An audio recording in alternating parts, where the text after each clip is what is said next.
다니엘서 6장 1절부터 24절까지 사실은 봉독을 해야 되는데요. 본문을 말씀을 살피면서 하기 때문에 앞부분만 읽었습니다.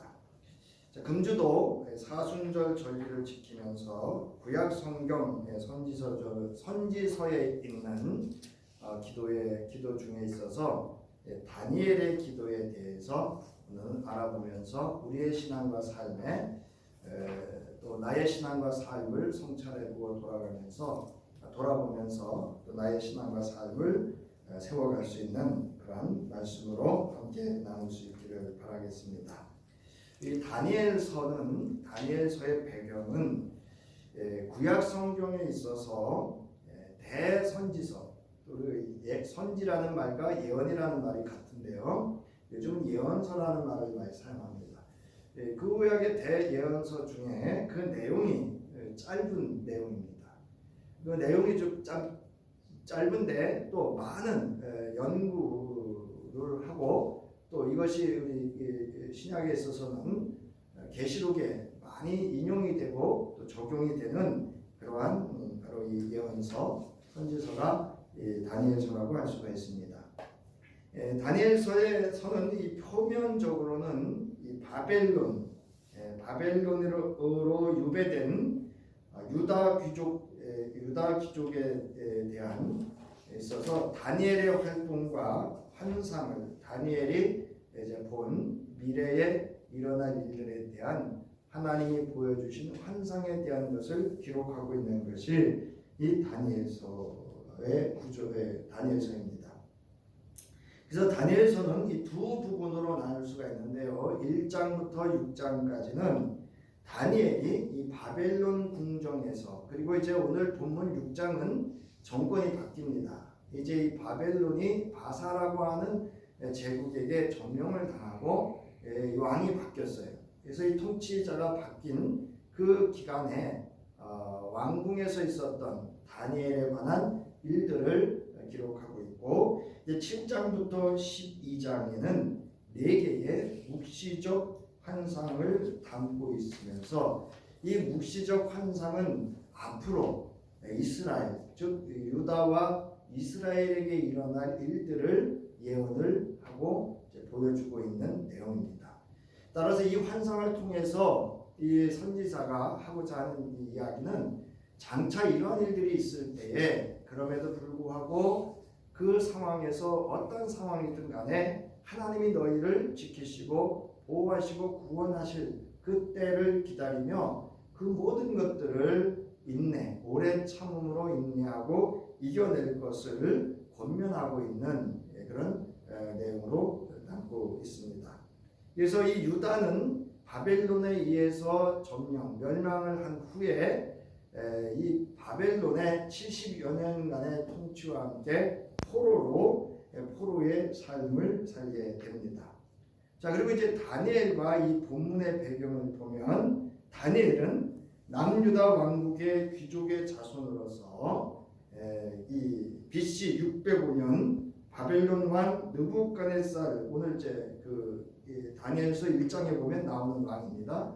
느부갓네살 왕에 의해서 유다의 제1차 침입 때에 이 느부갓네살 왕이 애굽, 이집트를 가서 치고 올라오다가 그런 상황 속에서 이제 이 유다도 침입을 합니다. 그래서 성전에 있는 기물을 가져가게 되고 또 귀족들의 포로를 이끌고 갑니다. 포로로 잡아갈 때 바로 그 1차 포로 때 잡혀간 바로 사람이 다니엘과 이제 다니엘서에 나오는 그의 세 친구들이 거기에 속한다 할 수 있습니다.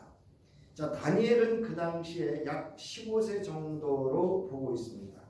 그의 세 친구와 선택되어 바벨론 왕궁에서 3년간 국비로 왕궁의 이방 왕궁이죠. 이 바벨론의 왕궁에서 교육을 받게 됩니다.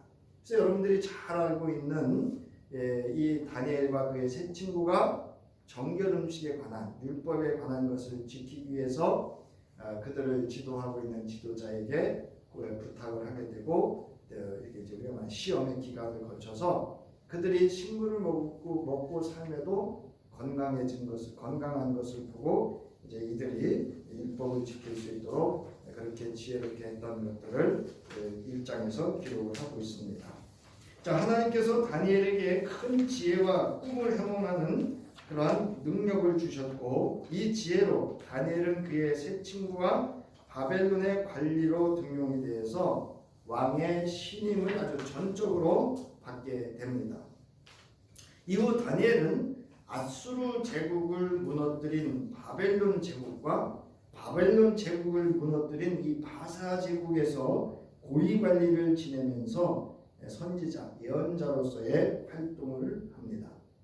오늘 본문은 이제 바벨론 제국을 멸망시키고 바사 제국을 창건한 바사 제국의 왕 고레스 통치 원년에 바벨론을 통치하도록 임명받은 다리오 때에 있었던 일을 기록하고 있습니다. 여기 6장 1절에 보면 다리오를 왕이라는 호칭을 안 씁니다. 단지 여기에 나오는 총리와 지방 고관들이 아마 아부형으로 사용하지 않았나 이렇게 봅니다. 그래서 다리오는 파견한 총독으로 보기도 합니다. 그래서 바사의 고레스 왕이 이 바벨론 지역 벨사살이라고 하는 바벨론의 왕을 계승해서 이 바벨론 지역을 통치하도록 위임한 그런 총독으로 보고 있기도 합니다. 그래서 오늘 본문에 나오는 그 내용은 바로 다니엘이 이때 바벨론의 총리 중 총리가 됩니다. 그래서 본문에서 이제 다니엘이 왕궁에 있었던 마지막 사건 내용이 오늘 본문의 내용이죠. 여기는 앞에서는 이제 다니엘의 세 친구 이야기가 나오지만 여기에서는 다니엘이 본인 혼자 겪어야 되는 그런 생사를 가름하는 절체절명의 사건을 기록을 하고 있는 것이 본문 6장의 내용입니다.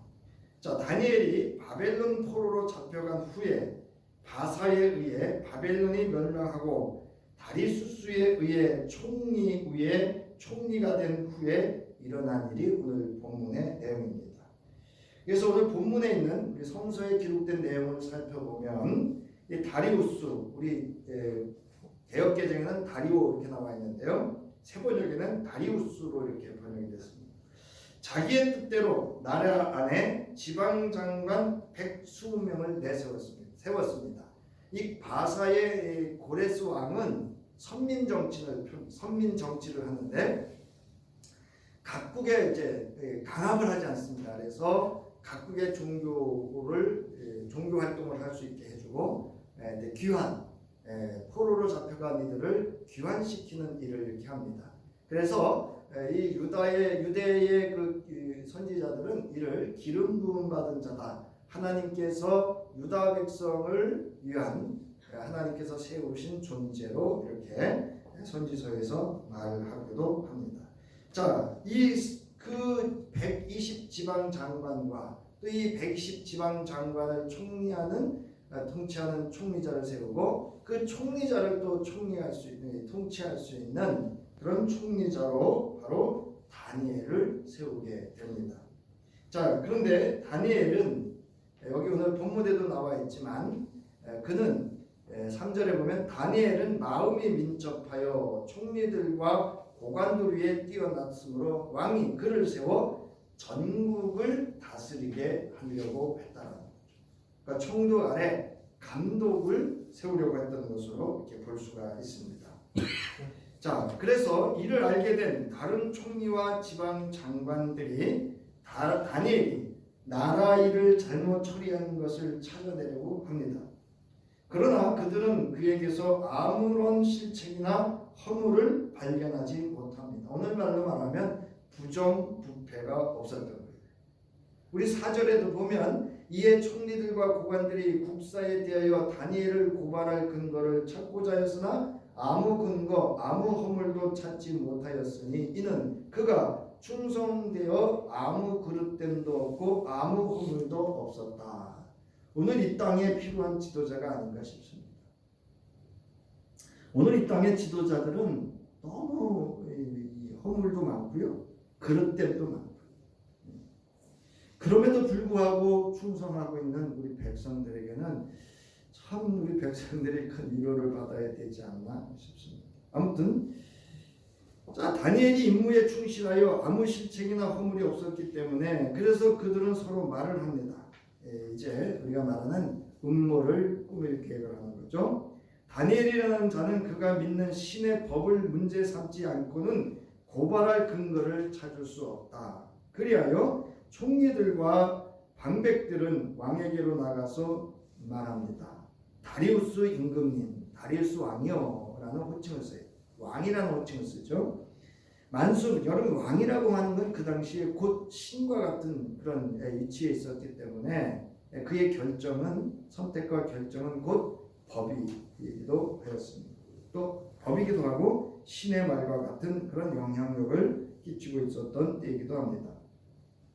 자, 이 나라 정승들과 대신들과 지방 장관들과 고문관들과 총독들이 모두 의논한 바가 있습니다. 왕이 법을 한 가지 만드셔서 금령으로, 금령이라고 하는 건 이제 금지된 거죠. 내려주시도록 요청하기를 하였습니다. 그 법은 앞으로 30일 동안에 임금님 말고 다른 신이나 사람에게 무엇을 간구하는 사람은 누구든지 사자굴에 집어넣기로 한다는 것입니다. 자, 바라옵기는 임금님이 이제 금령을 세우시고 그 문서에 임금님의 도장을 찍으셔서 메대와 페르시아에 고치지 못하는 법을 따라서 그것을 다시 고치지 못하게 하기를 바랍니다. 그리하여 이거에 대한 다리우스 왕은 금령의 문서에 도장을 찍습니다. 이제 법의 효력이 시작된 겁니다. 자, 다니엘은 왕이 금령 문서에 도장을 찍은 것을 알고도 자기의 집으로 돌아가서 다락방으로 올라갑니다. 여러분, 근무처가 아니라 자기 집으로, 그리고 다락방으로 올라갑니다. 자, 그 다락방은 예루살렘 쪽으로 창문이 나 있었습니다. 그는 늘 하듯이 하루에 3번씩 그의 하나님께 무릎을 꿇고 기도하며 감사를 드렸습니다. 그때 다니엘을 모함하는 사람들이 들이닥쳤고 다니엘이 그의 하나님께 기도하며 간구하는 것을 목격합니다. 여러분, 지금 그냥 들으시면 안 돼요. 저자가 여기 이렇게 나왔어요. 다니엘이 그의 하나님께 기도하며 간구하는 것을 목격했다라고 기록하고 있습니다. 그들이 왕에게로 나아가서 다니엘을 고발하려고 왕에게 금령을 상기시키죠. 임금님, 왕이시여, 왕이 금령에 도장을 찍으시고 앞으로 30일 동안 왕 외에 다른 신이나 사람에게 무엇을 간구하는 사람은 누구든지 사자굴에 던지기로 하지 않으셨습니까? 왕이 대답합니다. 그 일은 고칠 수 없다.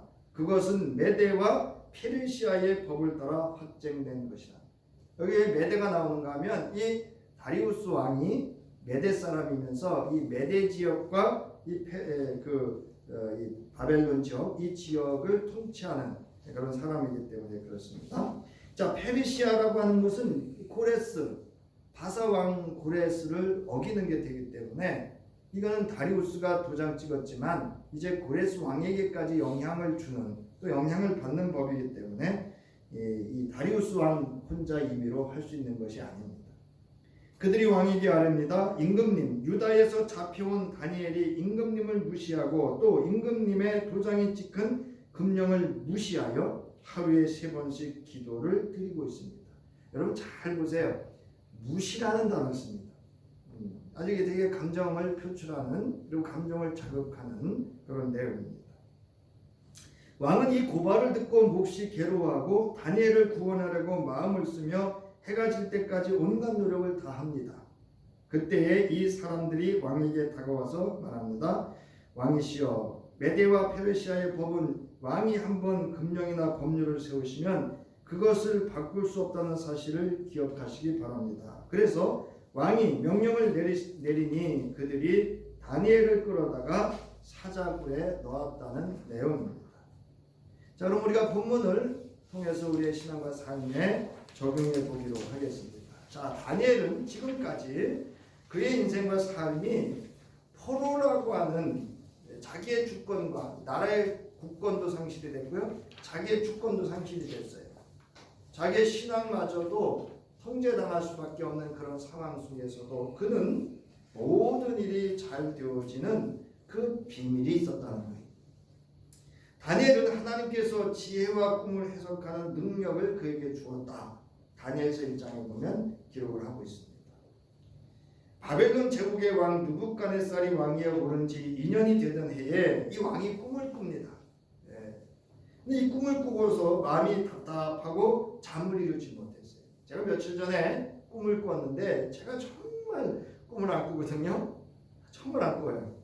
그리고 꾸어도 이렇게 쉽게 잊어버리는데요. 이 꿈은 지금도 이렇게 잊혀지질 않고요. 마음이 좋아요. 제 마음이 이렇게 마음이 홀가분하다 이런 느낌이 들어요.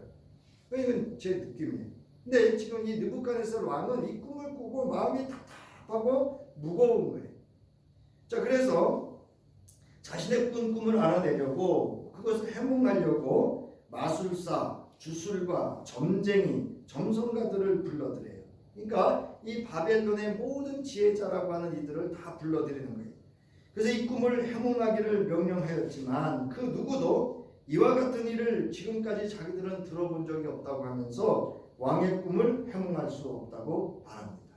그러자 느부갓네살 왕은 자신의 꿈을 해몽하지 못한다는 말을 듣고 성이 나서 크게 화를 내면서 바벨론의 지혜자들을 모두 죽이라고 명령을 내립니다. 자, 그리고 사람들은 바로 다니엘과 그의 친구들도 바로 이 바벨론의 지혜자들에게 속했기 때문에 그들과 함께 죽이려고 찾고 있었습니다. 다니엘은 자신을 죽이려고 나온 왕의 시위대 장관 나리오에게 가서 슬기로운 말로 조심스럽게 묻고 지금 왕이 어떤 상태고 이 상황이 어떤 상황이냐, 왜 이렇게 됐느냐 이렇게 조심스럽게 묻습니다. 자, 왕에게 나가기를 시간을 달라고 요청을 합니다. 그러니까 내가 죽더라도 나한테 시간을 달라는 거예요. 그리고 왕한테 가서 내가 할 수 있는 그 역할을 할 수 있도록 기다려달라고 요청을 합니다. 여러분, 이것도 그만한 그 사람에 대한 신뢰와 신실함이 있었기 때문에 이 아리옥이 기다려줍니다. 그래서 이 다니엘은 자기 집에 돌아와서 그 친구들, 그 세 친구 있죠? 그 세 친구들과 함께 이렇게 세 친구들에게 이렇게 말합니다. 너희와 나는 다른 바벨론의 지혜자들과 함께 죽지 않도록 하늘의 하나님이 긍휼을 베풀어 주셔서 이 비밀을 알게 해주기를 간구하자라고 하면서 우리말로 기도 요청, 합심 기도 요청을 합니다. 바로 그날 밤에 다니엘은 환상을 보고 그 비밀을 밝히 알게 됩니다. 하나님이 이제 그 꿈에 대한 비밀을 해석해 주신 거죠. 그때 다니엘은 하나님을 찬송합니다. 다니엘의 신실한 믿음을 볼 수 있는 내용입니다. 그래서 다니엘서 2장 20절부터 23절에 보면 그 다니엘이 이런 찬송을 합니다. 지혜와 권능이 하나님의 것이니 영원부터 영원까지 하나님의 이름을 찬송하여라. 때와 계절을 바뀌게 하시고 왕들을 펴기도 하시고 세우기도 하신다. 지혜자들에게 지혜를 주시고 청명한 사람들에게 지식을 주신다. 심오한 것과 비밀을 드러내시고 어둠 속에 감추어진 것도 아신다. 그분은 빛으로 둘러싸이신 분이시다. 빛으로 둘러싸이신 분이라는 건 하나님의 존재의 그 영광, 그 영광성을 봤다는 거예요. 하나님을 대면했다는 의미이기도 합니다. 나의 조상을 돌보신 하나님, 나에게 지혜와 힘을 주시며 주님께 간구한 것을 들어주시며 왕이 명령한 것을 알게 해주셨으니 주님께 감사하며 찬양을 드립니다. 여기는 그 어디에도 다니엘이 없습니다. 오직 이 모든 일은 하나님이 하셨음을 다니엘이 증언하고 있는 것을 볼 수 있습니다. 자, 그리고 다니엘은 아리오에게 가서 자신이 왕의 꿈을 해몽해 드리겠다고 하며 왕에게 데려다 달라고 요청을 합니다. 이게 이제 질서를 다 지켜가는 다니엘의 겸손함을 또 볼 수 있습니다. 왕을 만난 다니엘은 이 모든 것은 왕의 마음속에 있는 생각들을 아시는 하나님께서 이 비밀을 드러내시는 것이라고 하며 그의 꿈을 해몽해 줍니다. 왕은 다니엘 앞에 엎드려 절합니다. 예물과 향품을 그에게 주라고 명령하고 왕은 다니엘의 지위를 높이고 귀한 선물을 많이 주면서 그를 바벨론 지역의 통치자와 바벨론 모든 지혜자의 어른으로 삼습니다. 이게 누가 하신 일이에요? 하나님이 하신 거예요. 여러분, 하나님 앞에 정직하고 신실하고 하나님을 의지하는 기도의 삶을 살 때 다니엘이 지금까지 잘 됐던 모든 비밀은 그의 기도에 있었다는 걸 알 수가 있습니다. 그러면서 이 느부갓네살 왕이 이런 이야기를 합니다. 다니엘서 2장 47절에 보면 그대들의 하나님은 참으로 모든 신 가운데서 으뜸가는 신이시요 모든 왕 가운데서 으뜸가는 군주이시다. 그대가 이 비밀을 드러낼 수 있었으니 과연 그대의 하나님은 비밀을 드러내는 분이시다 라고 이방 왕을 통해서 하나님의 전능성과 전지성과 하나님의 놀라운 위대하심을 권능을 드러내고 있다는 겁니다. 이처럼 다니엘이 어려운 중에도 잘 될 수 있었던 것은 기도보다 상황을 앞세우지 않았습니다. 하나님 앞에 합심하여 함께 기도할 기도의 동역자를 요청했습니다. 먼저 하나님의 응답을 기다리며 기도했습니다. 다니엘은 하나님 외에는 자신을 드러내지 않았습니다. 하나님께 모든 영광과 찬송을 드리는 기도의 사람이었음을 알 수 있습니다. 이게 기도하는 사람의 속성이고 태도여야 합니다. 기도하는 다니엘을 하나님께서 그와 함께하며 그가 하는 모든 일이 잘 되어지도록 도우셨습니다. 그러니까 하나님의 비밀도 그에게 드러내 보여주셨지만 느부갓네살 왕의 그 비밀까지도 하나님께서 다니엘을 통해서 드러내셨다라고 하는 겁니다.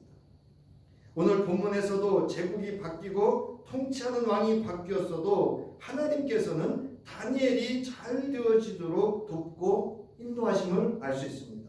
3절에 있죠. 이에 총리들과 아니죠. 다니엘은 마음이 민첩하여 총리들과 고관들 위에 뛰어나오. 누가 여러분 포로로 잡혀온 그를 전국을 통치할 수 있는 감독으로 세우려고 하겠습니다. 주의 말씀과 뜻을 쫓아 사는 다니엘에게 여호와 하나님의 언약이 그에게 이루어졌다 할 수 있습니다. 왜냐하면 이 말씀을 준비하면서 신명기 28장 1절과 13절부터 14절의 말씀이 제게 떠올랐습니다. 네가 내 하나님 여호와의 말씀을 삼가 듣고 내가 오늘 네게 명령하는 그의 모든 명령을 지켜 행하면 내 하나님 여호와께서 너를 세계 모든 민족 위에 뛰어나게 하실 것이다. 물론 이것은 이스라엘 민족을 향한 메시지이기도 하지만 오늘 다니엘은 다니엘 혼자이지만 다니엘은 곧 이스라엘 유다의 민족과 같은 역할을 하고 있다는 거예요. 이방 느부갓네살 바벨론의 민족보다 뛰어난 민족으로 다니엘을 드러내셨다는 거예요. 그러면서 13절에 보면 여호와께서 너를 머리가 되고 꼬리가 되지 않게 하시며 위에만 있고 아래에 있지 않게 하시리니 오직 너는 내가 오늘 네게 명령하는 내 하나님 여호와의 명령을 듣고 지켜 행하며 내가 오늘 너에게 명령하는 그 말씀을 떠나 좌로나 우로나 치우치지 아니하고 다른 신을 따라 섬기지 아니하면 이와 같으리라. 다니엘 아닙니까? 자, 인생의 절체절명의 위기를 맞은 다니엘입니다. 다니엘을 시기한 다른 총리와 지방 장관들은 이를 시기해서 음모를 꾸미고 왕을 속여 금령을 만들어 다니엘을 죽이고자 하였습니다. 왕은 이들의 이야기를 듣고 그대로 금령을 만든 후 다리우스 왕은 그 금령의 문서에 도장을 찍었습니다. 다니엘은 이 사실을 알았지만 그럼에도 불구하고 다니엘은 다락방에 올라가 예루살렘 쪽으로 창문이 나 있는 곳을 향하여 그는 늘 하듯이 하루에 3번씩 그의 하나님께 무릎을 꿇고 기도하며 감사의 기도를 드렸습니다. 자, 며칠이죠? 금령이? 네? 30일만 안 하면 돼요. 이게 다 여러분 우리에게 유혹입니다. 30일만 그거 안 하면 돼요. 그러면 살아요. 열린 창이라고 하는 것은 여러분 창문을 열다라는 뜻이에요. 의도적인 다니엘의 그 긴급함, 위급성, 또 적극적인 아주 극적인 기도의 자세를 표현하는 수사법입니다. 자, 그러면 늘 하듯이라고 하는 것은 다니엘이 습관적으로 기도한 사실을 입증하고 있는 거예요. 30일만 안 해도 되는 기도입니다. 그럼에도 불구하고 다니엘은 자기 집으로 와서 그다음에 다락방으로 올라가서 창문을 예루살렘 쪽을 향한 창문을 열고 또 창문이 그거 하나밖에 없겠어요? 보통 창문이 2개 내지 4개는 되잖아요. 아무튼 그 창문을 열고 늘 하던 대로 하루에 3번씩 기도했다는 겁니다. 다니엘은 그들의 음모에 걸려든 것이었습니다. 그때에 다니엘을 모함하는 사람들이 들이닥쳤고 다니엘이 그해 하나님께 기도하며 간구하는 것을 목격하였고 그들이 왕에게로 나가서 다니엘을 고발합니다. 그리고 왕이 친히 도장을 찍은 그 금령대로 왕이 이행하도록 촉구합니다. 다니엘서 6장 13절에 보면 그들이 왕에게 아뢰었습니다. 왕이여, 유다에서 잡혀온 다니엘이 왕을 무시하고 또 왕의 도장이 찍힌 금령을 무시하여 하루에 3번씩 기도를 드리고 있습니다. 여러분, 저와 여러분이 지금 교회이나 여러분의 별도의 가정에서 별도의 공간에서 기도하고 있다는 사실을 우리의 이웃들이 알고 있나요? 우리 누가 볼까봐 겁내하지 않나요? 저는 기도하는데도 저래, 예수 믿는데도 저래, 이 소리 들을까봐. 여러분, 저나 여러분이나 남의 소리 여러분, 세상 소리 들으면서 굳이 거기에 나의 삶의 기준을 두고 살아갈 이유는 그렇게 없습니다. 왕이 이 고발을 듣고 몹시 괴로워하고 다니엘을 구원하려고 마음을 쓰며 해가 질 때까지 온갖 노력을 다합니다. 여러분, 우리 이렇게 살아야 되지 않나요? 동네에든 어디에서든 정말 그 사람이 어려움 당했다 그러면 탄원서도 써주고 어려움 당했다면 어떻게든지 도와주려고 하고 이런 존재로 우리 이웃들에게 있어서 그런 존재와 삶이 되어져야 되지 않을까 합니다.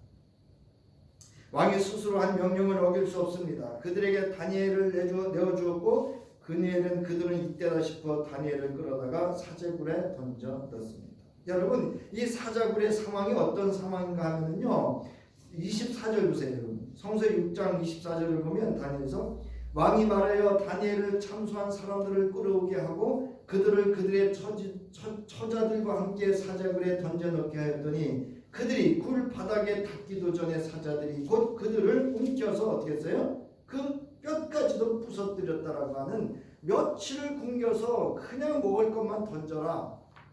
이건 그냥 원고에 없는데 재미난 이야기인데요. 동물원에서 가방을 절도했어요. 이 절도자가 도망을 가다가 울타리를 넘어갔는데 거기서 죽었습니다. 어디로 넘어 들어갈게요? 사자 있는 데로 넘어 들어갔다가 죽었습니다.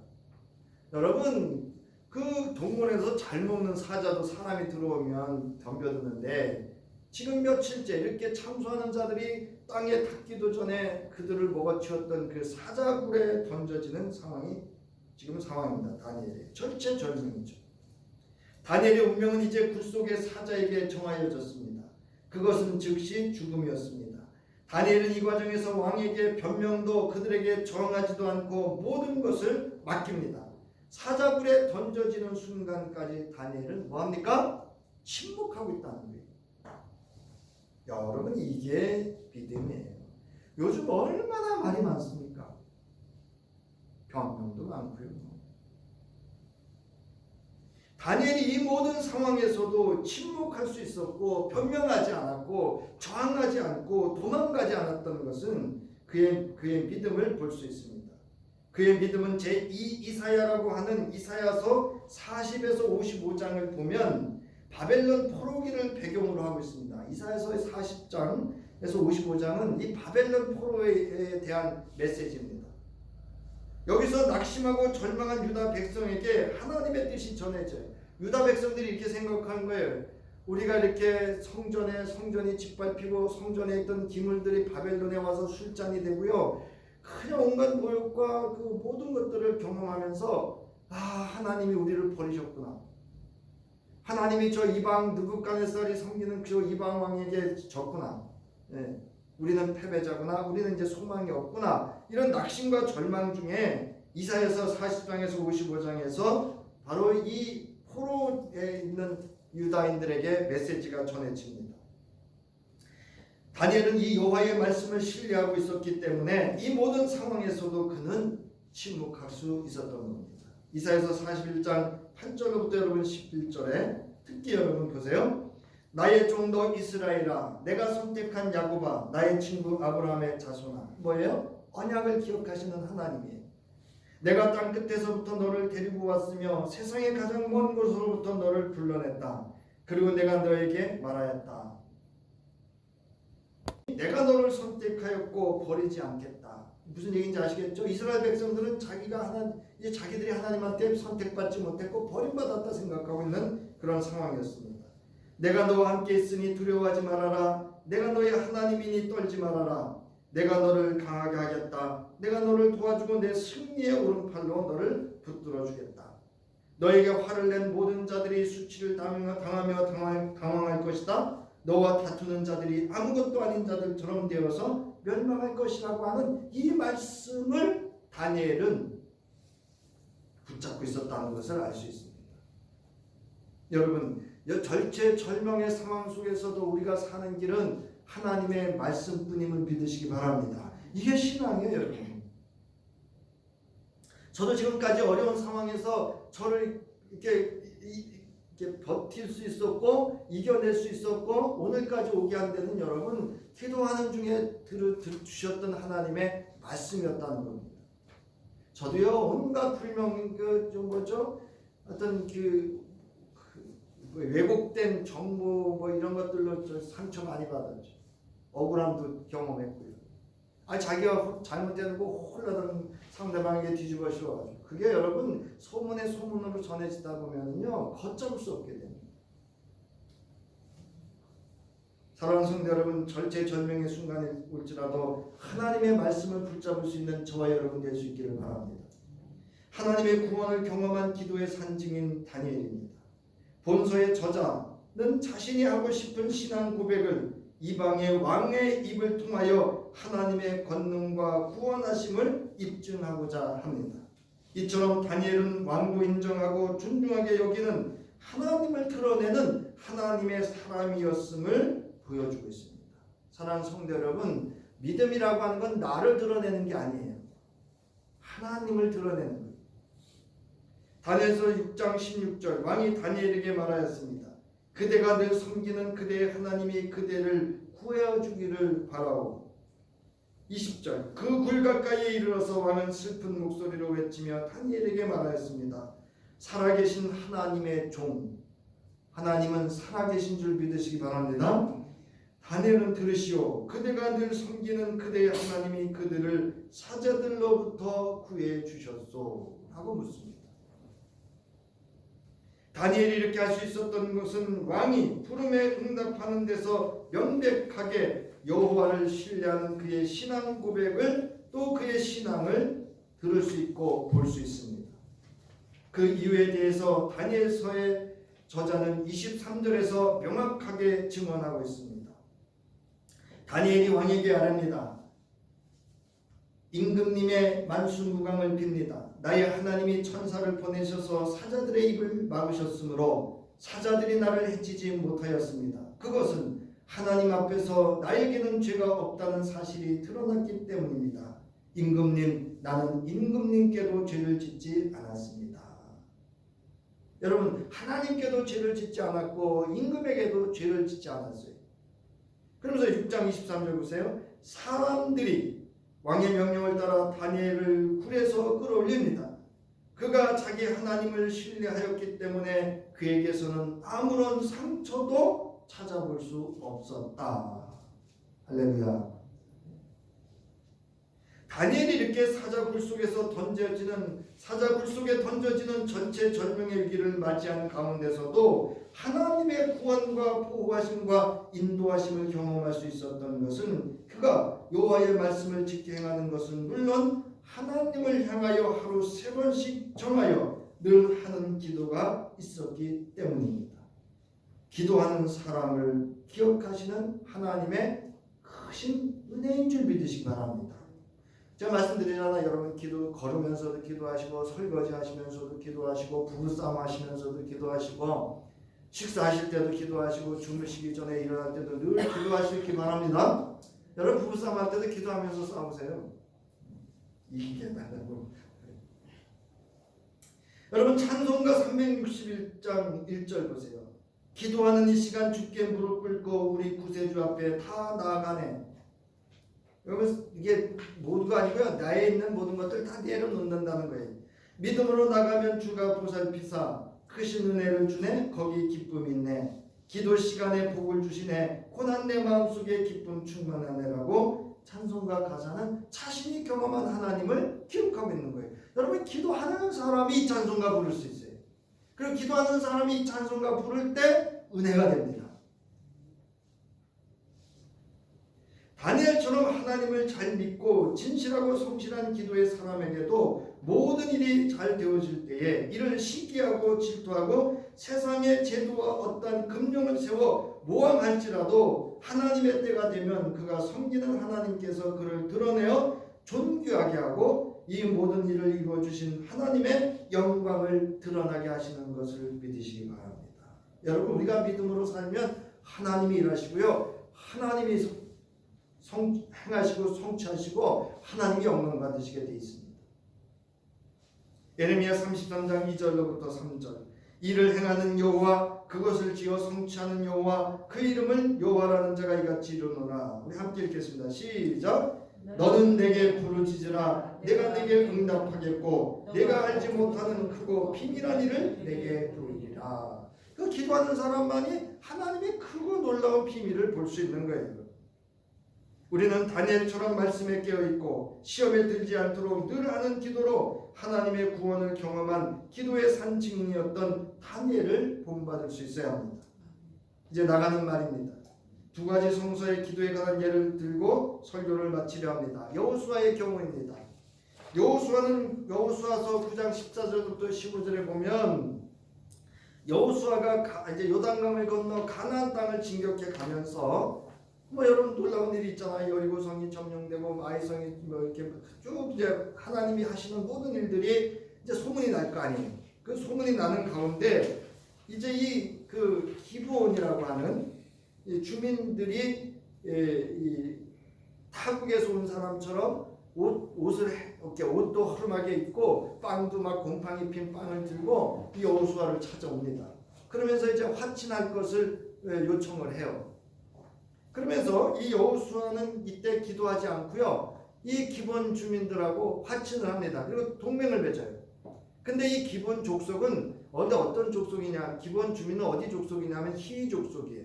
이 히위 족속은 하나님이 뭐라고 말씀하셨냐면 너희가 가나안 땅에 들어와서 히위 족속을 만나거든 그들을 내어 쫓든지 진멸하라 이렇게 말씀을 하신 거예요. 그러니까 여호수아가 기도하지 않았기 때문에 뭐를 잊어버린 거예요? 하나님의 그 언약의 말씀을 잃어버린 거예요. 그래서 이 기본 주민하고 화친하는 아주 큰 지도자로서 큰 실수를 합니다. 두 번째는 다윗의 경우인데요.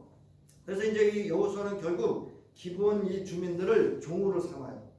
그래서 이제 나중에는 성전에서도 이들이 이제 땔감 떼고 뭐 이런 그 잡일을 하는 역군으로도 쓰고 이렇게 합니다.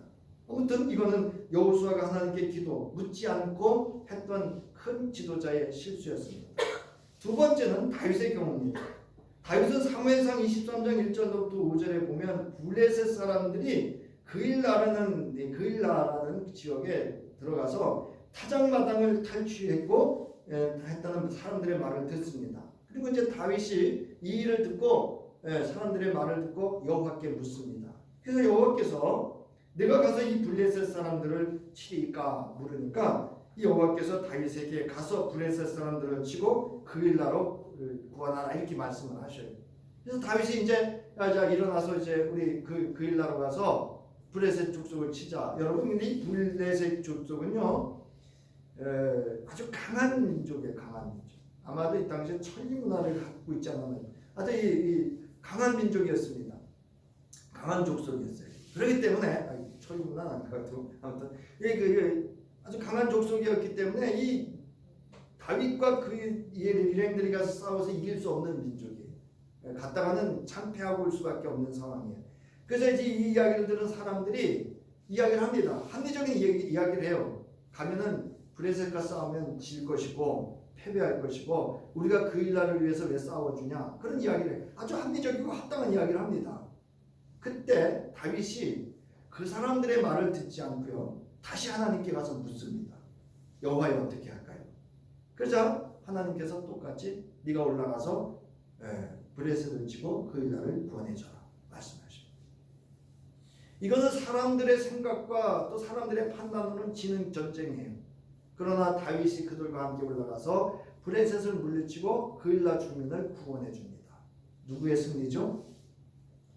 다윗의 승리 아닙니다. 여러분. 하나님의 승리예요. 이게 여러분 믿음의 사람들입니다. 믿음의 사람들은 여러분 기도의 능력으로 승리하는 사람인 줄 믿으시기 바랍니다. 여러분 우리가 세상과 싸워서 이길 수 없어요. 그러나 우리가 이길 수 있는 방법은 하나님의 능력이고 하나님의 지혜입니다. 다윗은 사람들이 경계심과 두려움을 갖고 합리적 근거를 대며 말하였지만 다윗은 사람들의 말보다 주님을 찾아 기도했고 여호와께 묻는 것이 우선이었습니다. 이는 다윗이 기도를 늘 하는 사람이었음을 알 수 있어요. 그러니까 여호수아와 다윗의 차이는 여기 있습니다. 그러니까 여러분 모세는 기도의 사람이었기 때문에 하나님의 말씀을 철저히 지켰어요. 근데 여호수아는 철저히 안 지켰습니다. 가나안 땅에 들어가면 어떻게 하라 그랬어요? 쫓든지 진멸하라 이렇게 했는데 안 지켰거든요. 그래서 여호수아는 기도의 사람은 아니었던 것으로 이렇게 좀 알 수가 있는데 아무튼 그렇습니다. 자, 다윗처럼 그리고 오늘 본문의 다니엘처럼 기도를 늘 해야 합니다. 그럴 때 절체절명의 순간에도 여호와 하나님을 신뢰하고 기도할 수 있고 하나님이 응답하시고 역사하시는 기도의 능력을 경험하게 되는 겁니다. 다니엘은 사람과 세상으로부터 들려지는 소리보다 하나님의 소리 즉 하나님의 응답, 하나님의 말씀이 우선이었습니다. 다니엘은 정한 기도의 장소에 나아가 하루에 3번씩 하나님만을 바라보고 무릎 꿇고 응답하여 주신 하나님께 감사의 기도를 드렸습니다. 하나님께서는 그 기도하는 다니엘과 함께 하셨고 사자굴 속에서도 그를 지키시고 구원해 주셨습니다. 다니엘의 하나님이 곧 나의 하나님이심을 믿고 늘 기도를 통하여 하나님의 크고 크신 은혜와 비밀을 경험하는 기도의 능력의 산 증인이 저와 여러분 될 수 있기를 주의 이름으로 축원합니다. 찬양된 가운데 자리에서 일어나셔서 이제는 온 우주 만물을 창조하시고 크고 놀라운 비밀을 우리에게 드러내 보이시기를 기꺼이 즐거워하시는 하나님의 은혜와 오늘도 우리를 오른팔로 우리를 구원해 주시고 권능의 손길로 붙잡아 주시며 우리가 기도하는 가운데 늘 함께 하시며 하나님께 중보자 되어 주신 우리 주 예수 그리스도의 구속의 은혜와 늘 기도하는 사람을 돕고 함께하며 합력하여 선을 이룰 수 있도록 우리와 함께 하시는 성령이 함께 하심이 오늘 다니엘처럼 늘 기도하는 사람이기를 또 그래서 기도의 능력으로 살아가기를 결단하며 돌아가는 저희 위에 이제로부터 영원히 함께 하기를 간절히 축원하옵나이다. 아멘.